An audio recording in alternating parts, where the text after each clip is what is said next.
আসসালামু আলাইকুম প্রিয় ভাই বোনেরা, সবাই কেমন আছেন? আমি অথই আম্মু আপনাদের সবাইকে স্বাগত জানিয়ে শুরু করছি আর একটা নতুন ভিডিও।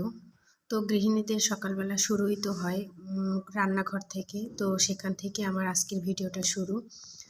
তবে আমার ভিডিওটা ক্লিক করে যারা যারা আমার সাথে চলে এসেছেন, প্লিজ অনুরোধ রইল, ছোট্ট একটা 6 মিনিটের ভিডিও, অবশ্যই ভিডিওটা না টেনে পুরোটা দেখবেন। আর আপনাদের যদি ভিডিওটা দেখতে দেখতে কোথাও একটু ভালো লেগে যায়, তাহলে প্লিজ লাইক দিয়ে চ্যানেলটা সাবস্ক্রাইব করে অল অপশনটা প্রেস করে রাখবেন, যাতে করে আমি ভিডিও ছাড়া মাত্র আপনাদের কাছে নোটিফিকেশন পৌঁছে যায়। আপনারা সবাই কেমন আছেন? আশা করছি যে যেখান থেকে আজকের এই ভিডিওটি দেখছেন সবাই খুব ভালো আছেন। আল্লাহর অশেষ রহমতে আমিও বেশ ভালো আছি। এই তো সকাল সকাল নাস্তা বানিয়ে তারপর 2 ছেলের জন্য একটু খিচুড়ি রান্না করব, সেটাই আমি তৈরি করে আর কি গুছিয়ে নিচ্ছি আর কি। খিচুড়িটা বসাবো, তো চাল ডাল ধুয়ে নিয়েছি, সাথে পেঁয়াজ, তারপর রসুন, কাঁচামরিচ, তেল সব দিয়ে একটু হলুদ দিয়ে এখন পানি দিয়ে বসিয়ে দেব। তারপর যাব আমি নাস্তা খাওয়ার জন্য। প্রত্যেকটা মায়ের, প্রত্যেকটা গৃহিণীর প্রত্যেকটা সকাল শুরু হয় রান্নাঘর দিয়ে, নাস্তা বানানো দিয়ে। আমিও কিন্তু তার ব্যতিক্রম নই, সবার মতো আমারও একই অবস্থা। সকাল হলেই মাথায় চিন্তা আসে বাচ্চারা খাবে কি, খাবে কখন খাবে, যত দ্রুত সম্ভব খাইয়ে স্কুলে পাঠাতে হবে। তারপর আমি আমার কাজগুলো ধীরে সুস্থে করে নেব। এই যে দেখুন, অনেকগুলো আতপ চাল, এগুলো আমি বেছে রেখেছি গতকাল রাতে। আজকে এগুলো ভিজিয়ে পানিতে অনেকক্ষণ, তারপর এগুলোকে ব্লেন্ডার করে নিব।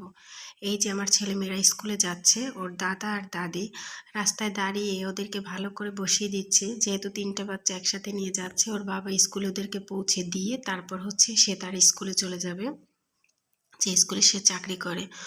তো আমি কিন্তু অফ ক্যামেরাতে আমার সব কাজগুলো করতে পারিনি, কিছু কিছু তোমাদের সাথে শেয়ার করেছি আর কিছু কিছু অফ ক্যামেরাতে করেছি। তো আজকে আমি আমার রান্নাঘরটা ভালোভাবে ডিপ ক্লিন করব, সেটা ভেবেছি। আমার রান্নাঘর বলতে আমার খাওয়ার ঘরটা। তো টেবিল সব কিছুই কিন্তু আমি পরিষ্কার করে নিয়েছি অফ ক্যামেরাতে। এখন আসলাম বেসিনটা পরিষ্কার করার জন্য। বেসিনটা আমি সুন্দর মতো ধুয়ে নিয়েছি। এখন বেসিনের উপর যে গ্লাসটা আছে, সেই গ্লাসের উপরে যে ছোট্ট ছোট্ট কয়েকটা শোপিস আছে, ওগুলো আমি ভালো করে মুছে, গ্লাসটা মুছে জায়গায় রেখে দিয়েছি। তারপর চলে আসলাম রান্নাঘরে। রান্নাঘরের এই হাঁড়ি পাতিলগুলো কিন্তু আমার 2-3 দিন পর পরই মোছা পড়ে, সেজন্য অতটা ময়লা হয়নি।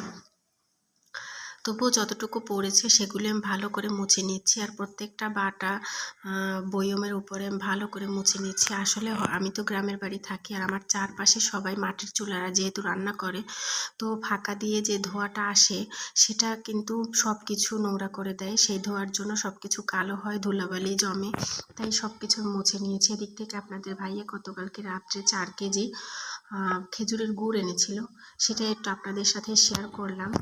এই 4 কেজি গুড়ের দাম নিয়েছে 1300-1400 টাকা। তো এটা কিন্তু আমাদের এখানে পাওয়া যায়নি। আসলে আমরা থাকি বরগুনা জেলায়, বামনা থানায়, আর এটা বরগুনা জেলার পাথরঘাটা থেকে আনানো হয়েছে।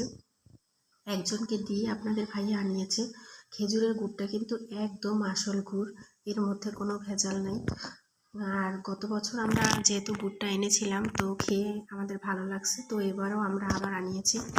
তো এরপর কিন্তু আমি চলে গেলাম ঘর পরিষ্কার করার জন্য। সব রুমগুলো অফ ক্যামেরাতে আমি পরিষ্কার করে নিয়েছি, তবে একটা রুম আপনাদের সাথে শেয়ার করছি যাতে আমার আপু ভাইয়ারা দেখতে পারে, সেজন্য ভিডিওটা আমি বেশি লম্বা করিনি, যাতে করে আপনাদের দেখতে সুবিধা হয়। খুব অল্প সময়ের মধ্যেই ভিডিওটা করে নিয়েছি। এভাবে কিন্তু আমি প্রত্যেকটা রুম একে একে গুছিয়ে পরিষ্কার করে তারপর ঝাড়ু করে নিয়েছি।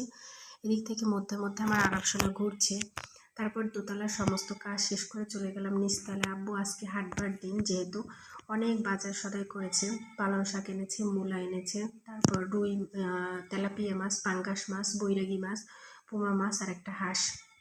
যেহেতু আমাদের 11 জন সদস্যের পরিবার, তো আমাদের কিন্তু অনেক মাছ তরকারি লাগে প্রতি বেলায়। আমাদের 12টা-14টা করে মাছ লাগে, ডিম লাগে। এই যে দেখুন, আব্বু কিন্তু মাছ ভেজে নিয়েছে, তারপর সবজি ভাজা হয়েছে, 2-3 পদের সবজি মিক্সড করে। এখানে কিন্তু আমার শাশুড়ি আবারও রাজহাঁসের বাচ্চা ফুটিয়েছে। এই যে কারেন্ট দিয়ে, বাতি দিয়ে তাপ দেওয়া হচ্ছে ওদেরকে। এদিকে পালং শাক বসানো হয়ে গেছে। আমরা যেহেতু সবাই এক হাতে কাজ করি না আর কি, একা একা সবাই হাতে হাতে কাজ করি, তো কাজগুলো বেশি হলেও কেমন যেন আর কি দ্রুত হয়ে যায়। এই যে আমি কিন্তু মাছগুলো কুটে নিয়েছি, আমার যা হাঁস পরিষ্কার করে নিয়েছে। এখন এগুলোকে প্যাকেট করব, তারপর ফ্রিজে রেখে দেব। আব্বু কাঁচা বাজার এনেছে অনেকগুলো, কাঁচামরিচ, পেঁয়াজ, আলু, টমেটো, তারপর খিরাই, তারপর গাজর।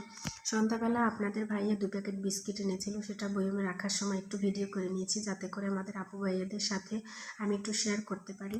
তো এই যে সেগুলো আমি বয়মে ভালো করে ভরে নিচ্ছি। তো আজকে ভিডিওটা আপনাদের কাছে কেমন লাগলো সেটা কিন্তু ছোট্ট একটা কমেন্টের মাধ্যমে জানাতে পারেন। আর আমার এই ধরনের লাইফস্টাইল ভিডিও যদি আপনারা পছন্দ করেন বা আপনাদের দেখতে ভালো লাগে, তাহলে আমার চ্যানেলটা প্লিজ সাবস্ক্রাইব করে রেখে দিবেন। আপনাদের একটু সাপোর্ট আর একটু ভালোবাসা আমার এগিয়ে যাওয়ার পথে